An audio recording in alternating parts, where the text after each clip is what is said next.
Ministerio de Relaciones Exteriores les vamos a solicitar una conducta inequívoca, ya que van a estar siendo grabados y grabadas y van a estar tomando fotografías. Muchas gracias, los dejo con el diario.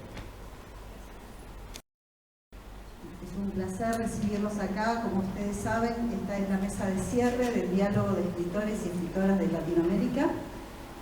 Un diálogo que nos ha llenado de satisfacción en estas 4 jornadas, durante estas 6 mesas que hoy culmina. Quiero agradecer enormemente, en primer lugar, a los escritores y las escritoras que tuvieron la amabilidad, la gentileza, la buena onda, la simpatía y todo su talento puesto en estas conversaciones que hemos tenido. En segundo lugar, a las embajadas que han hecho posible la presencia de escritores de Latinoamérica aquí. Y en tercer lugar, bueno, a la Fundación El Libro, que me dio la posibilidad de la organización de este evento, que me da muchísimas satisfacciones en lo personal y en lo profesional. Quiero agradecerles a ustedes también la presencia, la constancia, el acompañamiento, las preguntas. Y bueno, invitarlos a que disfruten de esta última jornada, de esta última mesa. Tenemos autores muy prestigiosos aquí, que Diego Erland, que es el moderador de la mesa, va a hacer las presentaciones correspondientes. Así que bueno, agradecerles nuevamente la presencia y esperarlos para el año próximo, que tendremos seguramente otra nueva edición del Diálogo de Escritores y Escritoras de Latinoamérica. Hola, ¿qué tal? Buenas noches. ¿Se escucha bien? ¿Ahora sí? Sí. Bueno, muchas gracias a todos y a todas por este cierre, por esta mesa en la que vamos a participar con autores y autoras que admiro, que he leído y que suelo leer y pensar también cómo hicieron los libros que escribieron. Que realmente me parece que es interesante esa idea que nos impulsa y que nos convoca en esta mesa, que es escribir o reescribir la historia. ¿Qué historia? La historia de nuestro pasado, la historia de nuestra memoria, la historia personal, la historia de un país, de una época. Y sabemos que todo relato surge de una investigación, ¿no? La biblioteca familiar puede esconder tesoros de los que no conocíamos su existencia. Una caja llena de polvo en el armario, un cajón nunca abierto de la casa de una tía solterona, las sobremesas familiares en el exilio, lo que sea. Esos instantes son también una inmersión en nuestra memoria. Un relato surge de una investigación y esa investigación puede estar hecha de piezas seleccionadas, organizadas y dispuestas en algún sentido. En historia se dice que todo empieza por el gesto de poner aparte, de reunir, de convertir en documentos algunos objetos repartidos de otro modo. A lo largo de ese proceso aparecen partículas elocuentes, partículas raras, sorprendentes, partículas que dan en el centro del sistema nervioso de la historia, o por el contrario, partículas que se desvían en direcciones inesperadas.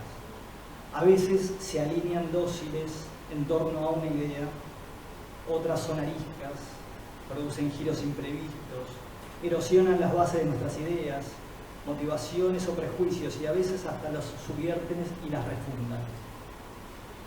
A veces un dato puede adquirir nuevas interpretaciones al ser iluminado de otra manera.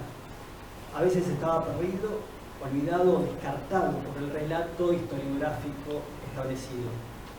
El crítico cultural Greg Marcus aplica la idea de basurero de la historia para describir su método de trabajo, donde aborda los eventos históricos como acontecimientos culturales y los acontecimientos culturales como eventos históricos. En su libro Rastros de Carmín, por ejemplo, traza una historia secreta del siglo XX a partir de movimientos de vanguardia efímeros y radicales, a partir de hilos invisibles. Lo que Marcus siempre busca es una plataforma objetiva para una revisión subjetiva de nuestra relación con el pasado, con el presente y el futuro. Un abanico de intersignos donde se mezclan raras señales, coincidencias, formas erráticas, reliquias sepultadas y constelaciones latentes de materiales dispares. Siempre relaciona esta idea con las ideas del gran historiador italiano Carlo Ginzburg, quien considera que cualquier documento, aún el más anómalo, se lo puede inscribir en una serie. Y no solo que cualquier documento, aún el más anómalo, se lo puede inscribir en esa serie, y no solo eso, si no se lo analiza de forma adecuada, puede servir para echar luz sobre una serie más amplia. Es el método de la microhistoria, el procedimiento de narrar un momento de la historia a partir de personajes ignotos. Lo hizo en el 76 con El queso y los gusanos, donde se propuso reconstruir el mundo intelectual, moral y fantástico de un molinero de nombre Menocchio. En el siglo XVI fue procesado y luego condenado a muerte por la Inquisición. Ginsburg transformó en libro lo que para otro historiador podría haber sido una simple nota al pie, en una hipotética monografía acerca de la Reforma Protestante. Para ese proyecto utilizó la documentación producida por quienes habían mandado a la hoguera a Menocchio, y los obstáculos que encontró en el momento de la investigación eran elementos constitutivos de la documentación, y por tanto entendió que debían volverse parte del relato, así como las vacilaciones y los silencios del protagonista frente a las preguntas de los instructores del proceso. El impulso a ese tipo de relato Ginsburg lo tomaba de Tolstoy. En Guerra y Paz, el escritor ruso tenía la convicción de que un fenómeno histórico puede tornarse comprensible solo mediante la reconstrucción de la actividad de todas las personas que intervinieron en él. De esta manera, la historia de un molinero, cuya muerte es decidida desde lejos por un hombre, un papa, que un minuto antes no había oído hablar de él, podía ser un ejemplo del enorme proyecto de Tolstoy. La reconstrucción de los innumerables vínculos entre el resfrío de Napoleón antes de la batalla de Borodino, la disposición de las tropas, las vidas de todos los que participaron en la batalla, incluso del último de los soldados. Ese relato sería casi imposible. Una vez leí que César Aira, por ejemplo, decía haber descubierto que el tercer nombre de E.T.A. Hoffmann era en realidad Christian, pero se lo cambió por Amadeus en homenaje a Mozart.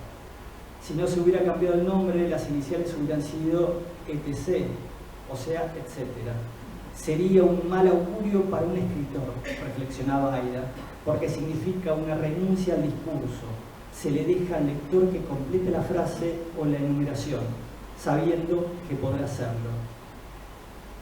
Y podrá hacerlo justamente porque eso no se dice, cubre el etcétera, es obvio.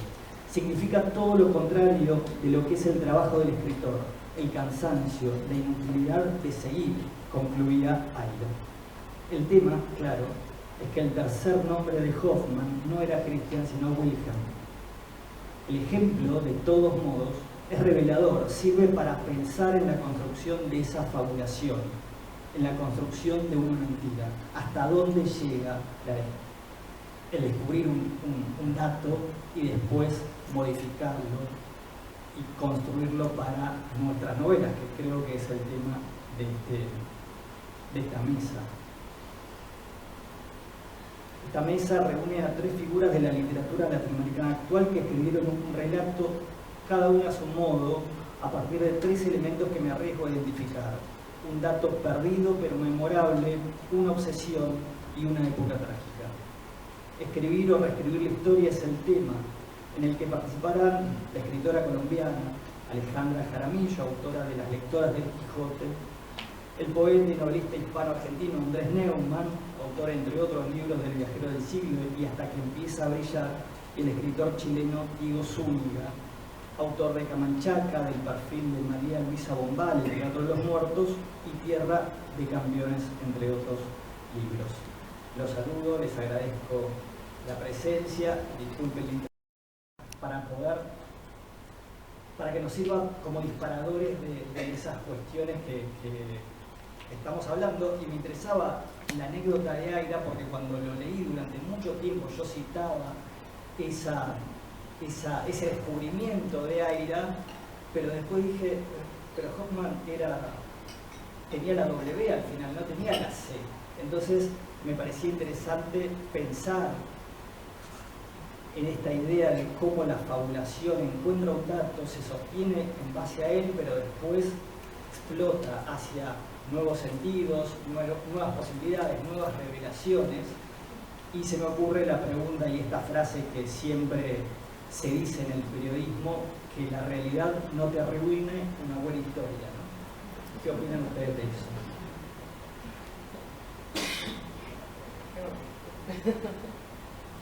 Vos, Alejandra, ¿querés empezar?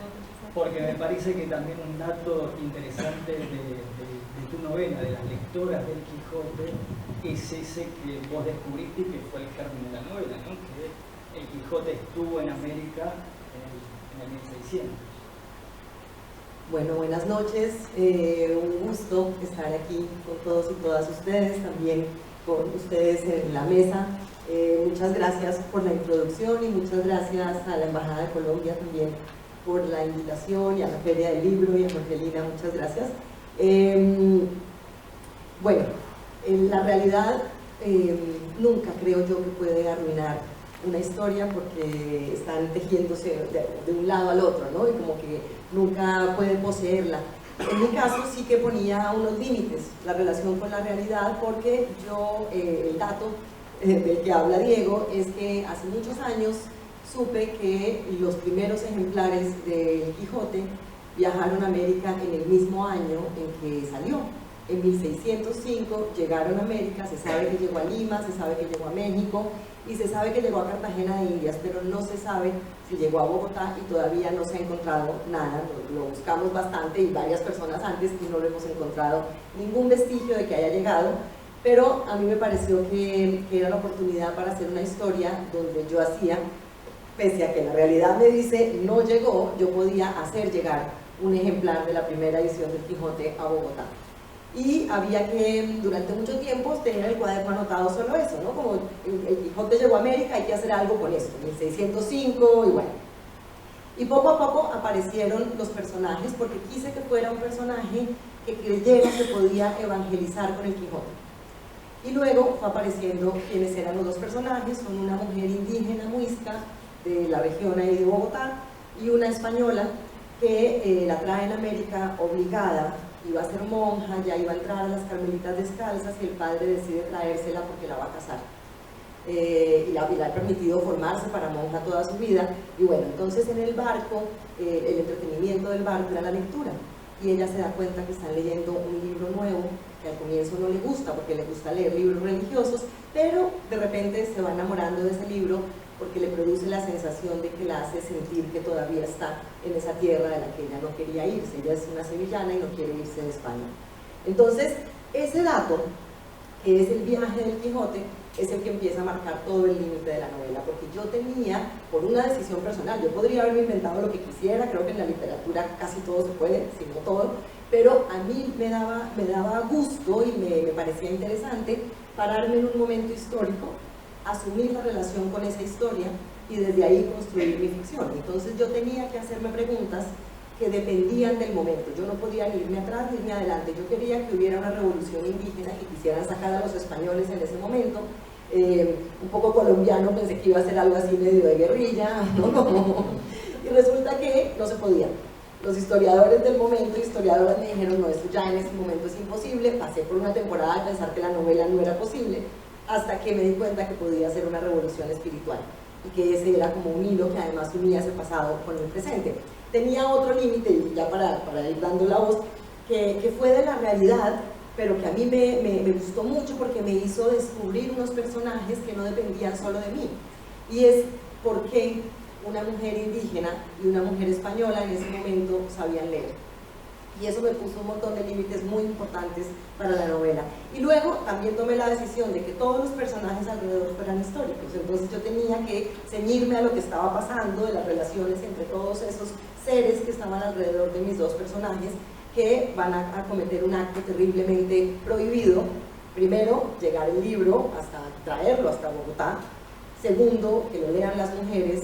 Y tercero, que lo lean los indígenas, que eso ya era lo peor que podía pasar con ese libro, y que creyeran que podían evangelizar, más o menos. Para la española evangelizaba, para la indígena estaba pasando otra cosa. Pero entonces la realidad era como el tejido bellísimo de hay unas coordenadas en las que yo puedo hacer una historia desde el lugar que a mí me interesaba, que era iluminar un mundo de dos mujeres manteniéndome en todo lo que creo que era posible de esa relación, una relación casi imposible, una amistad muy difícil, porque había mucho poder entre una y otra, pero también entre dos mujeres que están o sea, debajo de muchos poderes, y que hace que eso les permita una cierta conversación y una amistad rara, imposible, como yo la llamo.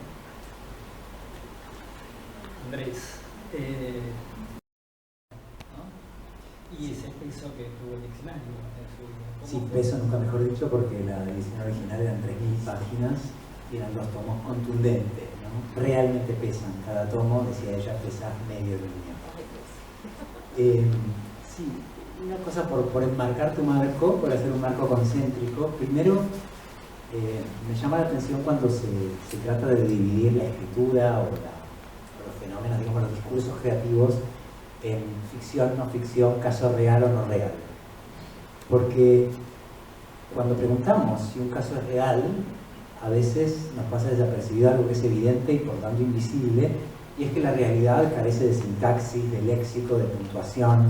Es decir, un caso real hay que traducirlo a una lengua que deconstruye y reconstruye eso que llamamos realidad.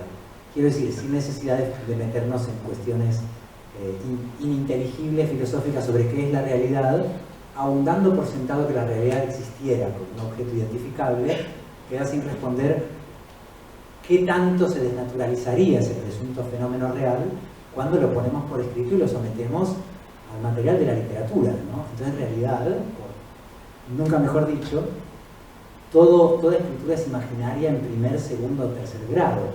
El asunto es simplemente cuál es su pretexto inicial, ¿no? Si es explícita o deliberadamente imaginario o secundaria e inevitablemente imaginario. Después hay una cuestión que también pertenece al orden de la realidad y que aquí mi compañero decía que es muy importante, que es siempre pensamos lo real o la historia en modo indicativo, ¿no? Como lo que pasó. Pero lo que hubiera pasado, o lo que nos gustaría que hubiese pasado, lo que podría haber pasado, está en el orden de lo real. De hecho, nuestro comportamiento real está impulsado todo el tiempo por lo deseado o lo temido, que es como la parte subjuntiva de la realidad. Es decir, que la realidad incluye su modo subjuntivo y imaginar o reescribir la historia no deja de ser una operación que trabaja con la realidad. Así que digamos que lo que entendemos por caso real o realidad histórica es solamente una de las muchas posibilidades que tenemos de pensar o traducir lo real. Me acuerdo de una cita de un historiador francés, Claude Adrien Helvetius, que dijo: la historia es la novela de los hechos, la historia es la novela de los hechos, y la novela es la historia de los sentimientos. Entonces, en esa especie de triángulo entre presunto hecho comprobable y sentimientos, está, digamos, la posible escritura narrativa.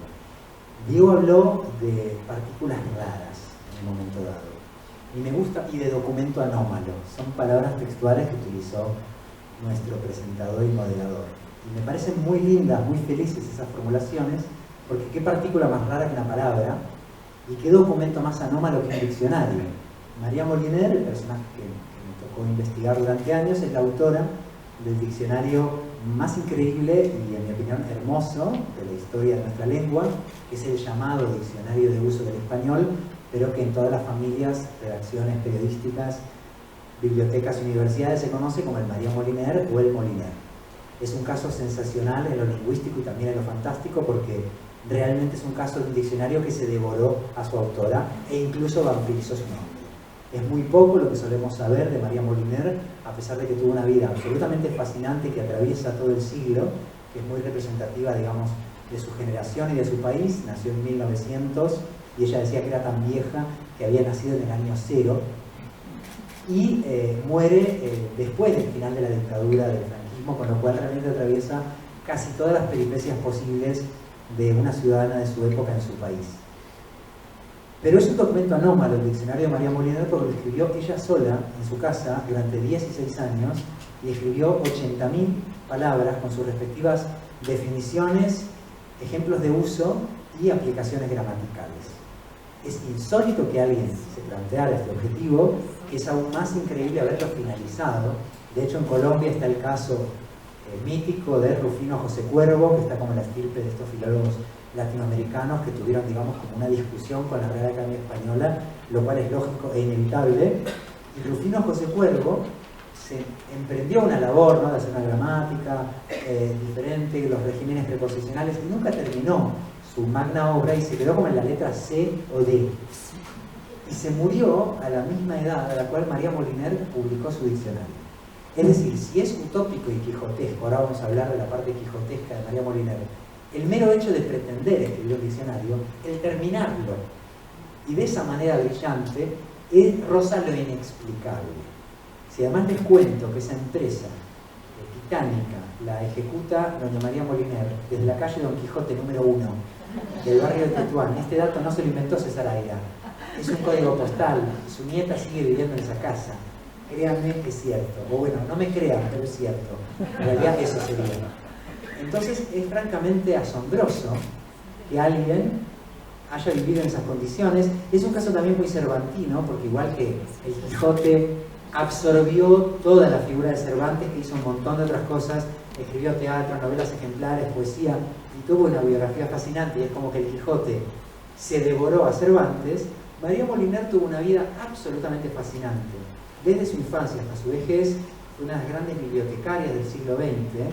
Fue quizá la bibliotecaria más completa que yo conozco, porque fue bibliotecaria de catalogar y fichar, de diseñar catálogos y comprar los libros, de fundar bibliotecas, que fundó casi 200 bibliotecas en la Comunidad Valenciana, ejerció el oficio más lindo del mundo, que es inspectora de bibliotecas rurales, que eran las bibliotecas que ella misma y su equipo fundaban, y ella iba a visitar y a cuidar de su tejido afectivo, familiar, político, y finalmente teorizó el fenómeno bibliotecario con dos textos capitales en la historia de la bibliotecología, que son las instrucciones para pequeñas bibliotecas, que es como un opúsculo donde resume todos los desafíos logísticos y materiales que tiene una biblioteca para funcionar, y un segundo texto que se llama el Plan Moliner, pero en realidad es un proyecto de ley para articular todas las bibliotecas del Estado, desde las más pequeñas a las más grandes. Es decir, que todos los roles que puede alguien ejercer con respecto al libro, desde pensarlo geopolíticamente y administrativamente, hasta consejos para forrar un libro, o de qué material ha de ser una estantería para que sea más fácil de limpiar y no arda con los bombardeos, en lo pequeño concreto y en lo abstracto conceptual, María Moliner lo hizo. Y esto fue décadas antes de escribir su diccionario. Todo eso desapareció, todo eso fue barrido por la historia, por supuesto también por el final de la Guerra Civil y la larguísima, interminable dictadura franquista, pero también es un modo de leer la figura de María Moliner, y ahí interviene la reescritura, ¿no? Con esto concluyo esta introducción. María Moliner, aparte de tener una vida que ha sido absorbido en parte por el diccionario y en parte por el olvido mismo o la negación de muchos ángulos de la historia, aparte de todo eso, ha sido construida desde el imaginario como una señora que estaba en su casa en la cocina, surciendo calcetines y haciendo fichas. Estas palabras, surcir calcetines, están tomadas textualmente de la necrológica que García Márquez hizo de María Moliner cuando murió. García Márquez era uno de los grandes admiradores del diccionario de María Moliner, del que dijo que era el diccionario más completo, útil y divertido de la lengua castellana. También añadió que era 2 veces más largo y más de 2 veces mejor que el de la Real Academia, lo cual también suscribo. Pero a la vez que hizo eso y que la retrató, creo que fue el primero que lo hizo como potencialmente un personaje literario, reprodujo un imaginario como doméstico, como de ingenio lego, que también afecta a Cervantes, ya está refutadísimo, pero durante una época se quiso retratar a Cervantes como alguien que no tenía la cultura que en efecto tenía. Entonces hay una inercia histórica muy fuerte de leer a María Moliner como alguien que, aparte del diccionario, no hizo gran cosa y que no tenía una especial formación intelectual o académica, que es rematadamente falso, porque fue la primera profesora de la historia de la Universidad de Murcia, una de las primeras estudiantes universitarias de España. Su hermana se doctoró en historia latinoamericana, que es una cosa verdaderamente asombrosa y curiosa, Matilde Moliner, y como digo, fundadora de escuelas, de bibliotecas, dedicó toda su vida a la divulgación y democratización de la cultura. Entonces el diccionario es la culminación de su legado, no su único legado. Entonces me planteé, a pesar de que podamos investigar, escribir artículos académicos, hay ya alguna biografía de María Moliner, es tan fuerte la inercia de imaginar a María Moliner como una señora en su casa, en la cocina donde jamás trabajó, entre otras cosas porque no había una mesa del tamaño que ella necesitaba en la cocina. La mesa que ella necesitaba estaba en el living, en el comedor, y es ahí donde las pocas fotos que tenemos de ella la ubican, ¿no? Los testimonios familiares también. Es tan fuerte esta inercia de reducir su figura a una especie de personaje doméstico que me pareció que la ficción, es decir, la reescritura, por un lado que ella hace de la lengua entera. ¿Hay alguna reescritura más radical que reescribir palabra por palabra tu lengua materna? ¿Es la reescritura de las reescrituras o la madre de todas las reescrituras? Pero por otro lado su autora está tan imaginada desde un costado parcial que quizás pensé, quizás desde la ficción, que por un lado puede completar lo que llamamos verdad, o por lo menos los huecos en nuestro conocimiento histórico del personaje, en este caso María Molinero. Pero por otro lado, la ficción, que es una intervención en el imaginario colectivo, podía, digamos, como redibujar y ampliar el perfil de esta mujer extraordinaria y la autora, para mí, de la labor lingüística más asombrosa de la historia de nuestra lengua. Buenas noches, ya creo que sí. Gracias por la invitación. Me quedé pensando, Diego, en esa frase que me sonó muy periodística, me acuerdo de relaciones periodísticas, que era como que no te mate, que la realidad no te arregla una buena historia, ¿no? Claro, yo creo que ahí hay una confusión que quizás sería bueno, o sea, más que confusión quizás sería bueno precisar de qué estamos hablando cuando hablamos de una buena historia, ¿no? Digo, lo pienso sobre todo porque creo que se confunde mucho con tener una buena anécdota, ¿no? Digo, con una buena anécdota no se hace literatura. De hecho, al contrario, yo creo que es un problema. O sea, para uno cuando escribe, digo, tener una buena anécdota pareciera ser, claro, que uno tiene la buena anécdota y dice, bueno, aquí vengo y me siento y escribo la anécdota y ya está, ¿no? Y cuando uno escribe la anécdota descubre que ahí no está la literatura, ¿no? O sea, está la buena anécdota, digo, que se puede contar y que con eso está todo bien. Y en ese sentido, claro, creo que el ejercicio de la ficción, que en mi caso yo me interesó mucho que me invitaran a esta mesa porque efectivamente trabajo con un personaje, una inspiración de un personaje real, pero yo escribí una novela, ¿no? Digo, una novela para mí es una ficción completamente porque obviamente que creo en la dimensión, creo que en la ficción hay cosas que nos permiten acercarnos a la realidad de una manera mucho más compleja. No estoy diciendo nada nuevo.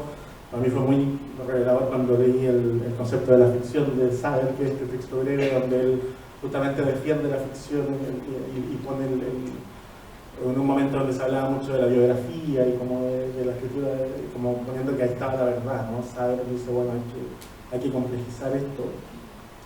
De hecho, es muy interesante lo de Saer porque tiene un cuento que ahora no me estoy acordando el nombre, sobre el desastre de Chernobyl, que es un cuento extraordinario que escribe Saer.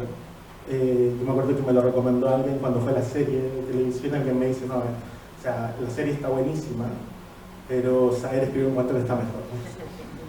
No me acuerdo del nombre, ya voy a tratar de acordarme, y me fui a mirar el cuento y el cuento es deslumbrante porque hace literatura, digo, trabaja con el lenguaje y piensa el desastre desde un punto de vista como de capas de la realidad, en fin, y me parece que al menos mi acercamiento al vínculo con lo real lo pienso desde ese lugar, por así decirlo. Yo como por formación soy periodista, he trabajado como periodista, he publicado un perfil biográfico como periodista. La verdad es que cuando hice ese perfil nunca se me ocurrió novelar el perfil, no, que en este caso era un personaje súper importante para la literatura chilena, que es María Luisa Bombal, diría que para la literatura latinoamericana, ¿no? Una escritora muy clave del siglo XX, que además tuvo aquí un momento muy iluminador con sus dos libros, los escribe acá en Argentina, cuando comparte con Borges, con el Grupo Sur, con Ayorio Girondo, con Nora Lange. Claro, cuando yo escribí este texto, en ningún momento pensé en novelarlo, también porque creo que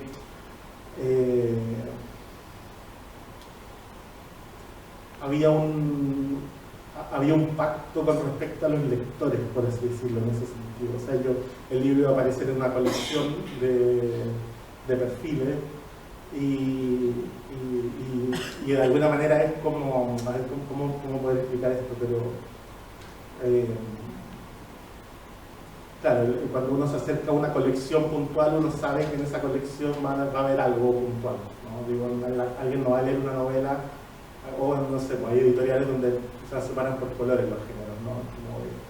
No voy a ir a leer esto pensando que hay una novela acá, sino que sé que esto es un libro histórico. Creo que ese pacto con el lector, al menos a mí me parece interesante respetarlo en cierta instancia, y también en cierta instancia obviamente desordenarlo, ¿no? Me acuerdo una lectura muy poquita que tengo hace muy reciente acá de Argentina que me encantó. Es un libro de un escritor argentino que está radicado en Italia, que se llama Adrián Bravi. Publicó libros sobre Adelaida Gigli, una escritora argentina muy extraordinaria. Yo llegué a ella por una vez le escuché una ponencia, una conferencia casi a María Moreno sobre Gigli. Y Bravi conoció a Adelaida Gigli en Italia cuando ella se va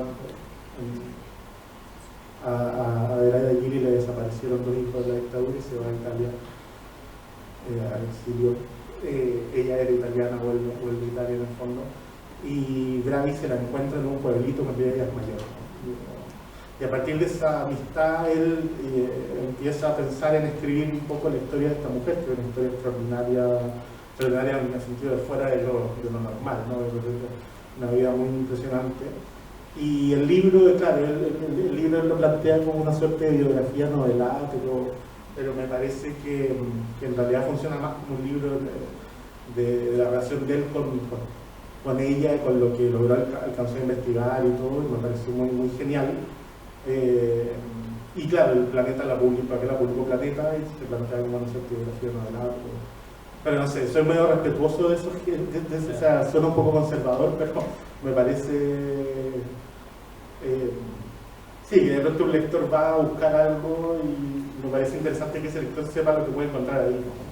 Me interesó algo que dijiste en algún momento cuando presentabas Tierra de Campeones, la más reciente de tus novelas, que decías que hiciste un trabajo de mucha investigación, relevamiento, pero que acumular información no te explica un tiempo, no te explica una lengua. Y en este punto me parece que me interesaba relacionar, ¿no?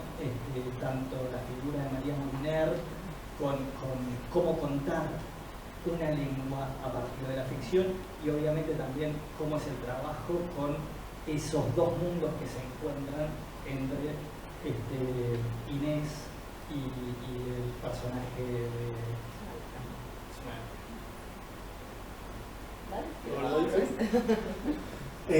Solo así, muy breve, para no robar mucho tiempo, les cuento un poco la novela y les cuento también la anécdota, ¿no? Digo, a propósito de las anécdotas, yo cuando tenía 12 años, yo vengo del norte de Chile, de Iquique, puntualmente cerca de la frontera con Perú, y en algún momento en una sobremesa, yo creo que mi madre o alguien cuenta la historia de un tipo que el año 71 salió campeón mundial de caza submarina en Chile. Ya se hizo un mundial de caza submarina en Iquique justamente, y Chile salió campeón en categoría individual y en categoría de equipo. Ustedes se pueden imaginar que en Chile la lista de campeones mundiales no es muy larga, entonces fue un personaje muy importante y muy celebrado, ¿no? Digo, y era un chico que venía de otro pueblito del norte y nada, tenía una suerte de superpoder de aguantar la respiración bajo el agua y tener esa fuerza física para poder competir, ¿no? En este campeonato de caza submarina. Pero la anécdota básicamente cuenta que este tipo gana el mundial, se vuelve una suerte de celebridad cuando viene el golpe de Estado, aproximadamente el año 76-77. Dicen que él es uno de los primeros que se encuentra con cuerpos de desaparecidos bajo el mar. O sea, practicando de los cuerpos cuando todavía no se sabía que era una forma de desaparición que estaba utilizando la dictadura. Y a partir de esa experiencia dicen que se vuelve un poco loco y que los militares obviamente lo apretan para que no hable. Y ahí se vuelve la historia media nebulosa, ¿no? Pero básicamente esa persona exitosa y todo se arruina la vida, ¿no? Esa era la anécdota, que me imagino que cuando uno la cuenta dice, bueno, impresionante como que se hace con eso. Y yo me demoré muchos años en tratar de resolver esto, ¿no? Tuve muchos años pensando, porque las posibilidades también eran no nacer por lo entrevisto, porque está vivo. Está vivo, él vive en el norte todavía, en una caleta, pero no le gusta hablar con la prensa. Y al poco tiempo me doy cuenta de que la novela no es sobre él, en realidad, porque se me aparece un personaje que básicamente va a competir en el mundial y va a ser campeón, pero que es una biografía que empiezo a construir yo a partir de la imaginación por una parte, pero también a partir de lo que tú dices, Diego, de este trabajo de investigación, porque para mí el desafío era escribir, era el primer libro que yo escribía sobre una época de la cual yo no viví nada, ¿no? Estamos hablando del año 60 y 70. Y en ese proceso de investigación, por supuesto que uno adquiere mucha información, aprende muchas cosas, y para mí una de las grandes preguntas era dónde recurrir en términos como de investigación para capturar cómo se hablaba en ese tiempo, por ejemplo, qué había en ese tiempo, en los 60 y 70 que fueron años muy importantes en Chile. La novela además puntualmente está muy ambientada en la época de la Unidad Popular, ¿no? El gobierno de Allende antes del golpe. Y en ese proceso, claro, obviamente uno lee historia y todo lo que puede hacer, pero para mí la gran revelación de ese momento fue que en realidad la disciplina que había logrado capturar esto, que podría ser el habla, la lengua, y disculpen lo cursi, ¿no? Pero de alguna manera como el alma de esos tiempos era la poesía. Digo, y en los libros de poesía chilenos que hay de esos años, ahí capturaba algo que ni un gran libro de historia lo va a conseguir nunca, no que tenga el dato más exacto. Y para mí eso es lo que puede hacer la literatura también, ¿no? Digo, salvando las distancias, estoy hablando además de una tradición de poesía muy grande, autores muy asombrosos. Y por eso de alguna forma también siento que cuando uno empieza a investigar, y yo esto lo comparto mucho en clase con los alumnos, esos procesos de investigación para un libro yo también los pienso mucho como un proceso que hay que trabajarlo desde un lugar muy imaginativo. O sea, más que decir voy a buscar esta información para hacer verosímil el relato, para que el experto no venga y me diga, oye, te equivocaste con esto. Yo también, digo, ojalá, pero sobre todo en realidad uno mientras va investigando van apareciendo cosas que uno no se imaginaba o que uno no lograba conectar o que te impulsan a pensar otras cosas, y para mí es como un ejercicio más de la imaginación, casi ese viaje por los documentos, por así decirlo. Y ahí Andrés, también la lengua en María Moliner era su vida. Su vida la lleva la lengua y como la lengua se convierte en su vida. Digo, o sea, Chile son campeones mundiales de la poesía, no sé qué más quieren, ¿no? Pero ya qué más se puede pedir que ser campeón mundial de la poesía, ¿no? O sea, ojalá todos los países tuvieran esas pruebas. Varias cosas se me ocurren escuchando lo que han dicho Alejandro y Diego y también lo que me preguntas. Por un lado, acumular información en efecto no equivale a tener una tesis, ¿no? Y cuando estamos tanto escribiendo un ensayo como una obra de ficción, necesitamos unos ejes que nos guíen o una refutación de nuestras propias ideas que se conviertan en un nuevo eje, ¿no? Un viaje de vuelta entre el punto de partida o el prejuicio y el hallazgo, que a su vez supone un nuevo punto de partida, ¿no? Entonces el equilibrio entre acumular o convertirse, digamos, en un experto en el tema que estás investigando, pero al mismo tiempo articular un discurso, me parece que es la diferencia entre la información y la literatura, ¿no? En realidad el buen periodismo también necesita una tesis, ¿no? Y en este caso se trataba primero de pensar cuál era el vínculo de doña María Moliner con la lengua desde su infancia. O sea, era contar su vida así, pero en relación a cómo aprendió a leer, qué libros leía, cuál era su relación con el libro físico, con la guía de las bibliotecas, con los diccionarios, y cómo todo entonces eso en efecto desemboca en esta idea delirante y genial de escribir un diccionario ya sola y por otra parte reescribir y discutir con el diccionario académico, porque una de las muchas quijotadas que hace doña María es que se enfrenta, digamos, a tres formas de autoridad. Una es la lingüística de la Real Academia, ella ni siquiera era filóloga porque no pudo estudiar filología en la Universidad de Zaragoza, estudió historia, y eso se nota en su diccionario. y evidentemente estamos hablando de una institución que si siempre tuvo una tradición misógina, en esa época no había admitido nunca a ninguna mujer en más de 2 siglos y medio, ¿no? O sea que una mujer le contestara a la Real Academia era un gesto de una radicalidad histórica enorme hace 100 años, ¿no? Hay una segunda... ¿Cómo? Y todavía, pero bueno, digo, por lo menos ahora se puede acceder, ¿no? Antes ni siquiera eso. O sea, ahora se puede discutir desde adentro, antes era como derribar la puerta en el mejor de los casos. Hay una segunda forma de autoridad que es por supuesto, la política, porque estamos hablando de una mujer que decide hacer un diccionario, es decir, repensar la lengua en una época donde había censura a la lengua escrita permanente, es decir, una época de una fuerte censura. Es más, algunos de los académicos de la lengua habían participado de la censura franquista, por ejemplo, Camilo José Cela, premio Nobel, entonces, que de hecho votó en contra del ingreso de Doña María en el año 72. Entonces, el hecho de tener por un lado que ser más clara y precisa y cálida es un diccionario más inteligente y más simpático que su equivalente académico de la época, pero por otro lado tenía que ser lo suficientemente connotativo, astuto y entre líneas como para no ser reprimido por la censura. Entonces se veía en una empresa casi imposible que era tomar toda la elasticidad de la lengua, lo connotativo y lo denotativo, ¿no? La definición y la sugerencia. Y las estrategias del diccionario de María Moliner para hacer eso son verdaderamente asombrosas. En el orden político, todo el tiempo está dando un ejemplo inofensivo y otro ejemplo conflictivo. Entonces decía, por ejemplo, bloquear. Bueno, bloquear es interceptar un objeto para que no llegue a su destino. Ejemplos de uso: una pelota en un juego o una emisión de radio. ¿No? Libre, viene del latín, no sé qué, bla, bla, bla, libre, no sé qué. Ejemplitos de uso. Bueno, es libre como los pajarillos. Ya salió de la cárcel y está libre. Entonces todo el tiempo estaba haciendo esta estrategia, ¿no? Como se dice en España, de una de cal y otra de arena. Pero lo más asombroso es que instala palabras que no estaban en el diccionario y que estaban prohibidas por el régimen. La, digamos, más graciosa es bikini.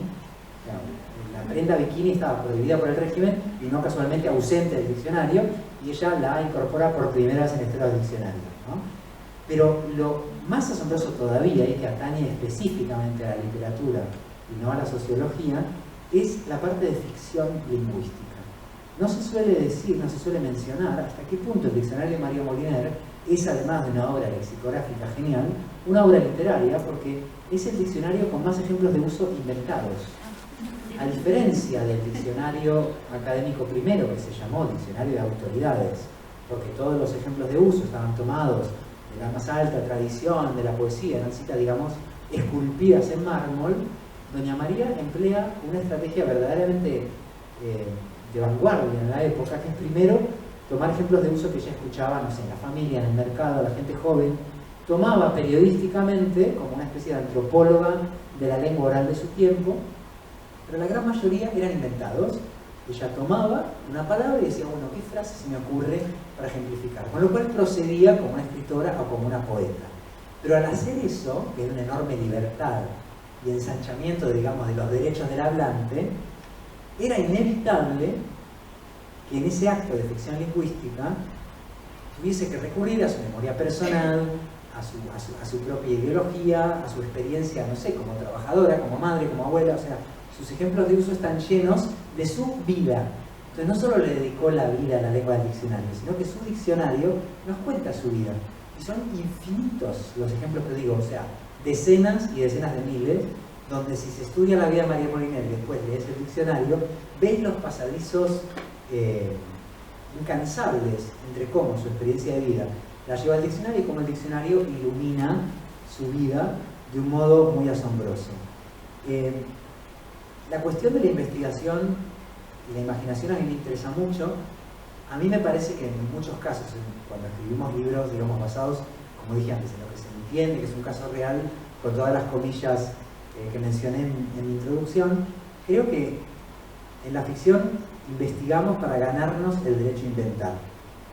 Porque inventar es un derecho, pero también tiene sus obligaciones, como cualquier derecho, ¿no? Y uno de ellos me parece que es precisamente el estudio, en el sentido etimológico, que significa esfuerzo, y ese esfuerzo ha de devenir en un acto de libertad mayor, no mimético, sino, o sea, imaginar con conocimiento de causa, por entendernos. Y es lo que por lo menos traté de hacer en mi caso. Y dos cosas más y ya concluyo. Una es que me acordaba de un autor, hablaba Diego de autores, una autora italo-argentina. Hay otro autor italo-argentino que es Rodolfo Wilcock, muy querido y leído en Argentina, pero también en Italia, escribió en 2 lenguas. Y para volver a pasar por Chile, es autor del libro, creo, favorito de Roberto Bolaño, que era La sinagoga de los iconoclastas, de Rodolfo Wilcock. Bueno, en este libro, La sinagoga de los iconoclastas, tan amado por Bolaño, hay un cuento sobre un lexicógrafo loco, con perdón de la redundancia, porque toda la gente que escribe diccionarios está más o menos loca, y eso está demostrado, pero loca en un sentido fértil y genial, como de tirar la lengua entera. El Oxford se hizo en colaboración con un paciente de un psiquiátrico, de un manicomio, y sin su colaboración el Oxford no se podría haber hecho. Hay que tener un tipo de locura muy especial para levantar esa catedral. Entonces hay un lexicógrafo loco imaginario en este libro de Wilcock que decide que el problema de los diccionarios es que les falta gancho. Como que nadie los termina, ¿no? Como que no te motiva a seguir leyendo. Y que entonces poniéndole un poquito de trama al diccionario, entonces puedes ir de la A a la Z y leerlo entero, que sería como el objetivo de ideal del diccionario para completar la lengua. Entonces va urdiendo una trama absurda e imposible, alfabética, y queda inconclusa, por supuesto. Bueno, a mí siempre me quedó esta idea. Entonces cuando me puse a investigar sobre María Moliner, me acordé de este lexicógrafo loco y de Wilcock y pensé, ¿qué pasa si leo el diccionario de María Moliner como si fuera un libro? ¿Qué es lo que es? Porque lo escribió una sola persona, en una época de su vida y con estilo propio, es un libro. Pero ¿qué pasa si se lee de corrido? Y entonces me encontré, si no con una trama, con unos temas comunes, con unas recurrencias. Entonces ahí vi que de algún modo esta idea delirante de Wilcock es lo que hizo María Moliner, contar una historia, en este caso su vida, a través de las palabras. Y finalmente sobre la obsesión y la tragedia. No hay un caso más obsesivo que yo conozca que el de María Moliner, una persona verdaderamente obsesionada por su trabajo y por las palabras. Imagínense la cantidad de fichas que hacen falta para escribir 80.000 entradas en un diccionario, nunca menos de una ficha por palabra y en muchas ocasiones varias fichas por palabra. Cifremos en 4 o 5 fichas el promedio por palabra. Multipliquemos por 80.000 y nos sale cerca de medio millón de fichas que ella archivó en su casa, ordenó, no perdió ni la razón ella ni el orden de las fichas y consiguió convertir en un libro que se publicó en 2 tomos entre el 66 y el 67 que mejoró a su, digamos, correlato académico. ¿Cómo fue capaz de esto? Es que fue una gran archivera. Se pasó la vida trabajando en archivos y bibliotecas y era una gran catalogadora que sabía muy bien qué hacer con la parte material de la información. Y de hecho, la eliminación de la che y la doble L como dígrafo en los diccionarios es idea de María Moliner, que catalogando libros y ordenando libros en las bibliotecas dijo, ¿por qué tenemos estas letras que no existen en otros idiomas y que impiden la comunicación con otro sistema de catalogación? Metamos la che en la C y la doble L en la L, que es una cosa graciosamente que la academia ya había hecho en el siglo XIX y dejó de hacer. Así que María Moliner reescribe las decisiones de la academia y le recuerda a la academia lo que la propia academia había olvidado. Pero la tragedia en su caso es tragedia y tragicomedia, y hay 2 eventos como trágicos en la historia de la obsesión por las palabras de María Moliner. Uno es que cuando el régimen franquista la represalía con un pliego de cargos horrible, como millones de personas, el pliego de cargos contra María Moliner y su marido está lleno de faltas de ortografía y de errores gramaticales. Entonces me parece el ejemplo perfecto de la tragicomedia de la historia, ¿no? La mezcla de violencia y de torpeza, o de la torpeza de la violencia, que es muy oportuna en muchos lugares en este momento, ¿no? Entonces, hay ahí como un hecho constitutivo de que ella tiene incluso que luchar contra la violencia de la lengua que la afecta administrativamente incluso, ¿no? Y esto faltaban 20 años para que ella empezara su diccionario, o sea que había como un destino ahí, ¿no? Y en el orden más de la tragedia que de la tragicomedia es que ella, que usó toda la lengua en el diccionario y toda su vida en el diccionario, al final de su vida se quedó sin palabras, terminó afásica por una enfermedad degenerativa. Y de nuevo esto es un evento como increíble y dolorosamente literario en su vida, un poco insólito, y que parece una escena de 100 años de soledad, que es precisamente cuyo autor escribió esa necrológica, ¿no? Alguien poniendo el nombre de las cosas, un papelito.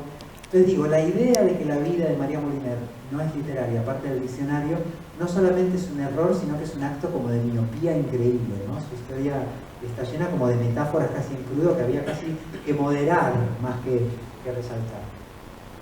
Y ahí habla de esos dos personajes que leen un libro tan canónico como el Quijote con esa locura que hay dentro del Quijote. Bueno, hay varios pasos por dar aquí en toda esta conversación. Yo de una manera un poco pedante quizás quería escribir una novela sobre la colonia en lo que fuera totalmente minimalista. Yo me imaginé algo muy minimalista, algo donde no pudiéramos estar en ese universo barroco como siempre se ha contado, esa relación, ese encuentro entre España y América, y ya en ese momento, pero me estaba equivocando.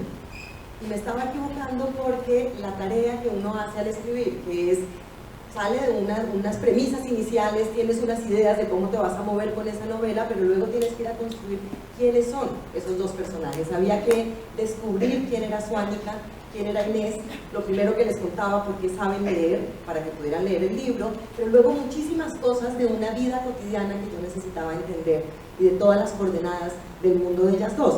Y hacer esos dos universos me llevaron a darme cuenta que en efecto la época es bastante barroca, que era poco probable hacer la novela en el nivel de minimalismo que yo quería. Lo que logré mantener es algo que fue no escribir en un lenguaje que fuera de esa época. Yo quería que eso estuviera contado por alguien que está hoy, pero está hoy con un problema y algo que era muy impactante para mí en la relación con las dos lenguas, porque están las dos lenguas, y es que el mundo de Suánica tenía que contarse desde la lengua indígena, desde el Muiscún, que es una lengua que estaba desaparecida o está más o menos apareciendo de nuevo, reconstruyéndose, y yo necesitaba que todo el universo que ella iba a contar surgiera de esa lengua.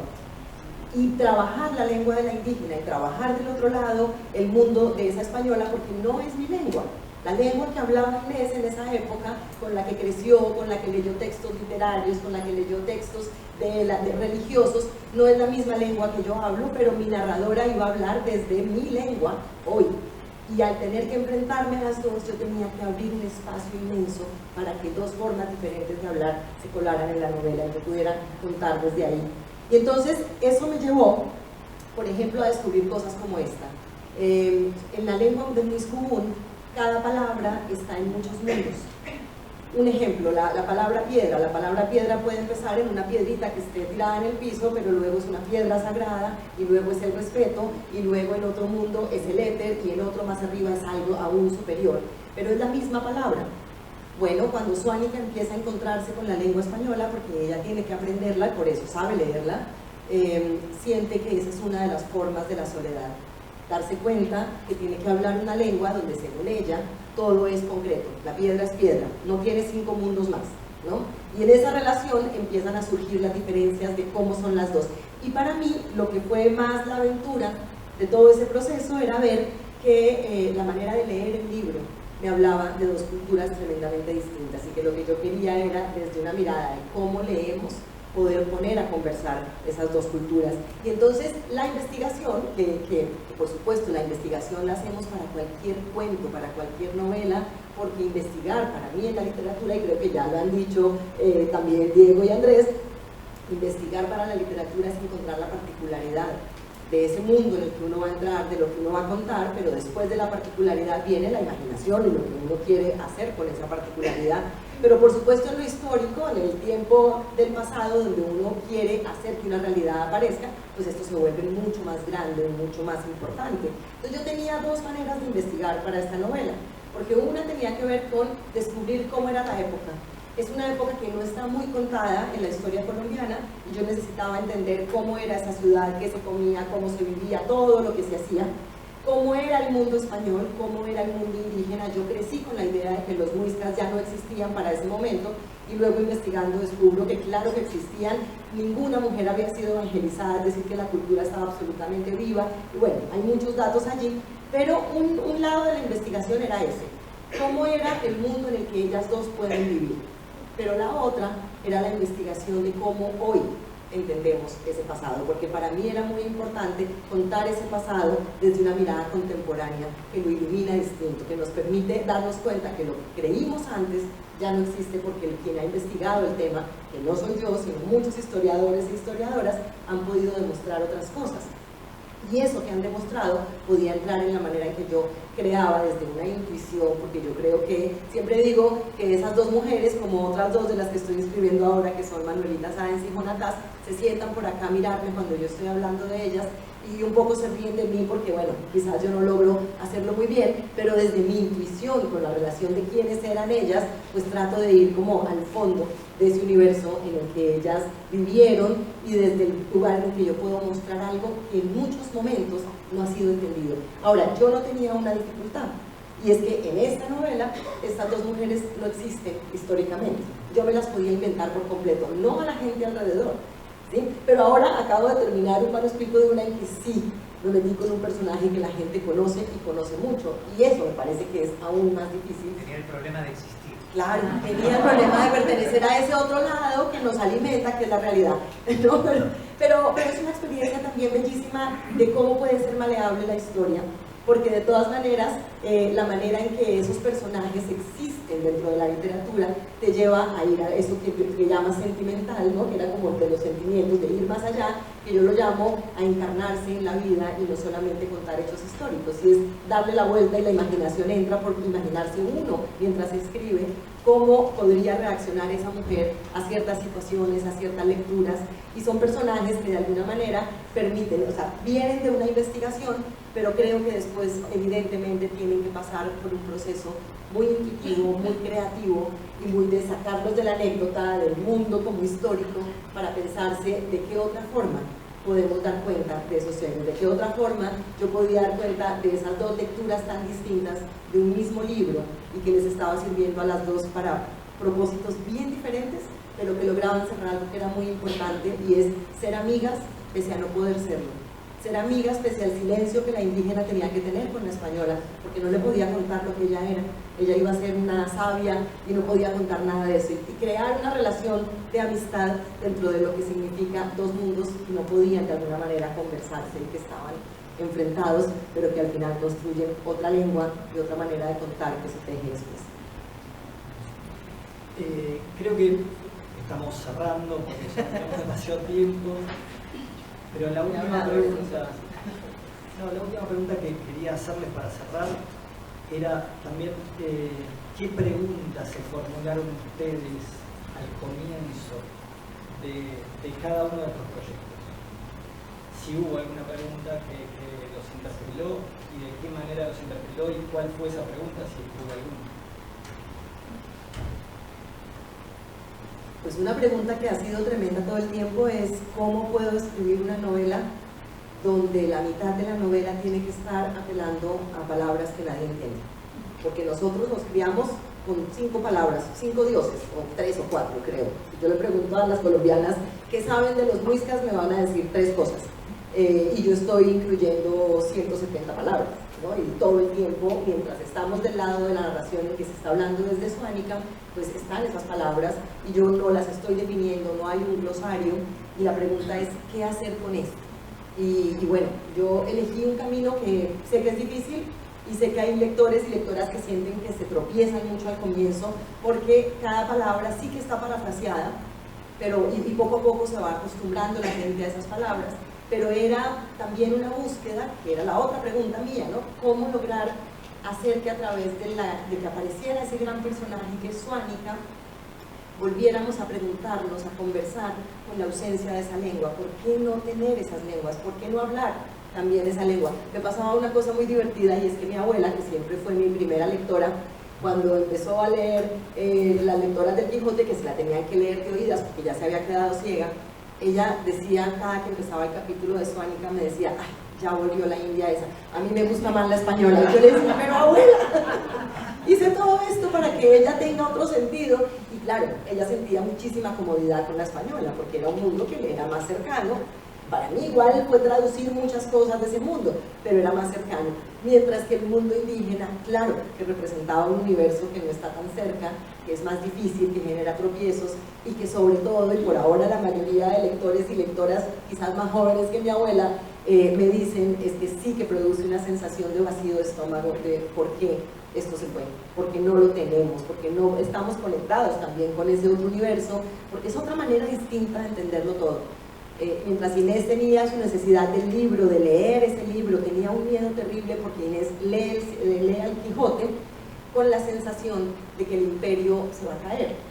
A ella leer un libro de caballería, donde el caballero no es el gran caballero andante, le da la sensación de algo está pasando. Y tiene una institutriz alemana que se muere en el camino y no quiere que la institutriz lo lea porque le da vergüenza, porque tiene miedo de que esa es la señal de que algo muy grave va a pasar con su propio imperio español.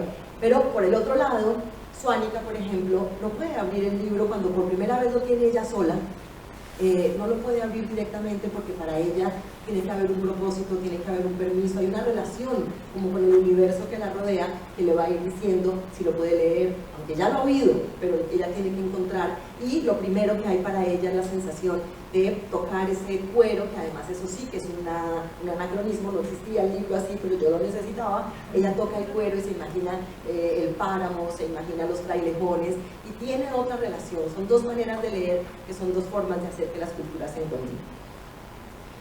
Bueno, muy brevemente, varias preguntas que o bien guiaron la escritura o bien en un momento se convirtieron en un nuevo punto de partida.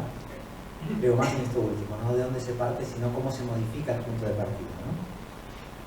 La primera pregunta que me dice es por qué yo mismo sabía tan poco de la autora de mi diccionario preferido. O sea, es una pregunta, o sea, ¿por qué siendo mi diccionario preferido no sé apenas nada de su autora, ¿no? Y por qué, por extensión, colectivamente suele ocurrir eso. La segunda pregunta, claro, que la básica era ¿por qué y cómo quiso María Moliner escribir un diccionario entero ella sola? Empezando a los 50 años en plena dictadura. Y la tercera pregunta, que es la que digamos le introduce un matiz argentino a doña María, hay más lecturas argentinas de las que parecen. Primero por su visión descentralizadora de la lengua, fue una, digamos, habitante nómada o itinerante de España, entonces es un diccionario escrito en Madrid, pero no por una madrileña, y esto se nota mucho en su idea más flexible, o sea, vivió en distintas regiones. El padre de sus hijos era catalán, criaron a sus hijos en Valencia, entonces hablaban varias lenguas, ella estudió varias lenguas, era lectora de diccionarios en otros idiomas, entonces tiene una idea muy poco centralista, o nada centralista y nada imperial del idioma, ¿no? Y esta es una de las razones por las cuales en Latinoamérica es un diccionario mucho más hospitalario y leído con más identificación que el académico. Pero aparte de esa lectura como más latinoamericana, si queremos, hay una específicamente argentina. Bueno, una sería la borgiana, porque Moliner tiene dos puntos con Borges. Una, que la Academia Sueca es conocida y se pasará la vida dando explicaciones de por qué no le dio el Nobel a Borges por razones extraliterarias, digamos, y la Real Academia Española se pasará la vida tratando de dar pretexto de por qué en esa votación doña María Moliner no ingresó en la Real Academia Española, ¿no? Pero sobre todo que tanto Borges como Moliner escribieron el libro de Arena, que es un libro infinito. Y la otra lectura más biográfica en la Argentina de María Moliner es que su padre, y esto yo no lo sabía y me devuelve a la primera pregunta, ¿cómo puede ser que yo ni siquiera supiese que el padre de la violencia general que nos circunda? Vamos de sobresalto en sobresalto. No sé, me asusté mucho, perdón. Estaba concentrado ahí en que su padre, el padre de María Moliner, se fugó a Buenos Aires y abandonó a María cuando tenía 12 años y nunca volvió. Esto desde que se fue nunca más volvió. El tango, en efecto, el padre de María Moliner era médico de a bordo en un crucero transatlántico que iba de Cádiz hasta Buenos Aires, cuando Buenos Aires era el puerto de los puertos, y en uno de esos viajes se fue quedando, fue mandando cartas, plata, después dejó de llegar plata, dejó de llegar más cartas, hasta que desapareció el padre de María Moliner, o se esfumó, mejor dicho, en Buenos Aires. Y hay una herida ahí fundacional, porque ella se quedó no solo huérfana, evidentemente, sino toda la vida rumiando esa ausencia, hasta el punto de cuando le preguntaban que había sido su padre, ella dijo: mi padre murió cuando yo era niña, cosa que no es cierto, ¿no?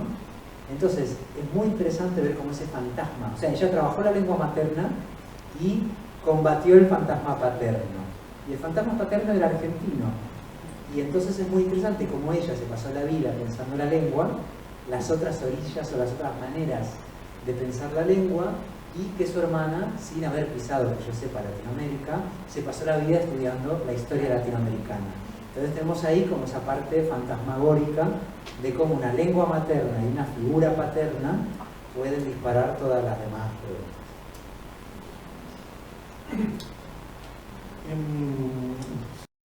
Como comentaba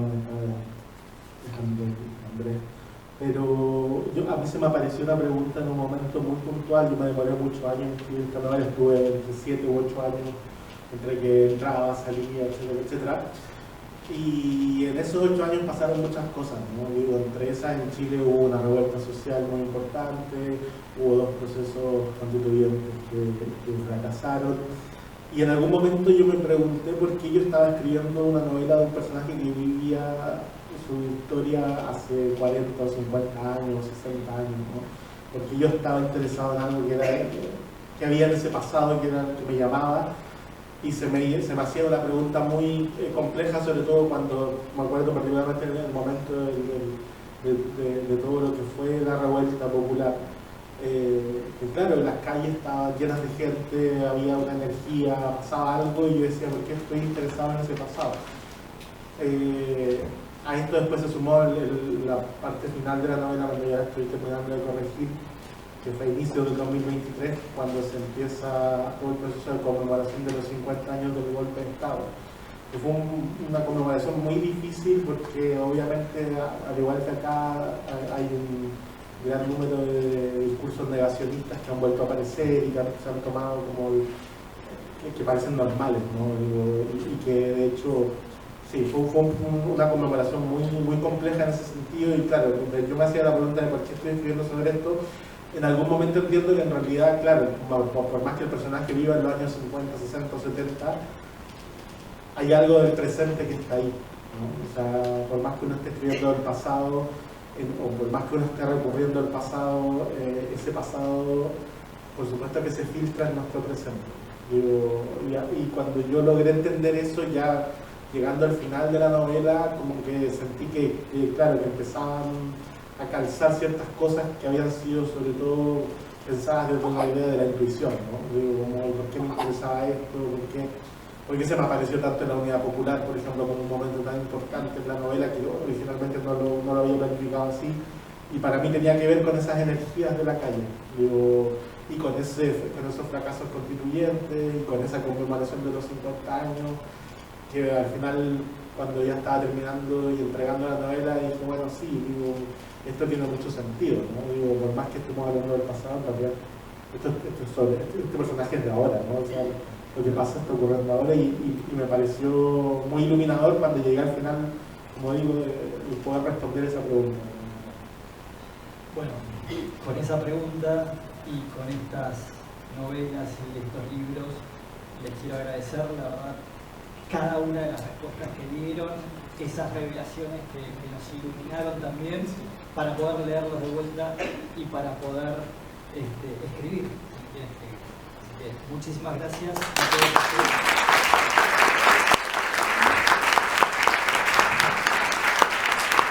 En nombre de la Fundación del Libro, organizadora de esta 49ª Feria Internacional del Libro de Buenos Aires, queremos agradecerles muy especialmente a los expositores de hoy. Damos de este modo por concluido el 12º diálogo de escritoras y escritores de Latinoamérica, que en esta edición ha tocado temas claves como la identidad latinoamericana y la puja entre la tradición y la innovación. Desde Fundación del Libro queremos agradecer muy especialmente el apoyo y el acompañamiento de las embajadas de Chile y de Colombia, saludando a los representantes diplomáticos acreditados en nuestro país, y muy especialmente a quien ha estado a cargo de la coordinación de todo este encuentro, que es la señora Jorgelina Núñez, para quien les pido un aplauso a modo de abrazo y de agradecimiento por parte de la Fundación y de los asistentes. Queremos desde Fundación El Libro, ya en los últimos minutitos del día de hoy, convidarlos con un libro de honor, con un vino de honor, perdón. Estaría bueno. ¿Te gustó, no? Ves que le diera más valor, pero esto es más mundano, pero nos va a invitar a continuar con el saludo y con el encuentro, y pensaba brindemos por la literatura latinoamericana. Los invitamos entonces al vino de honor que disfruten la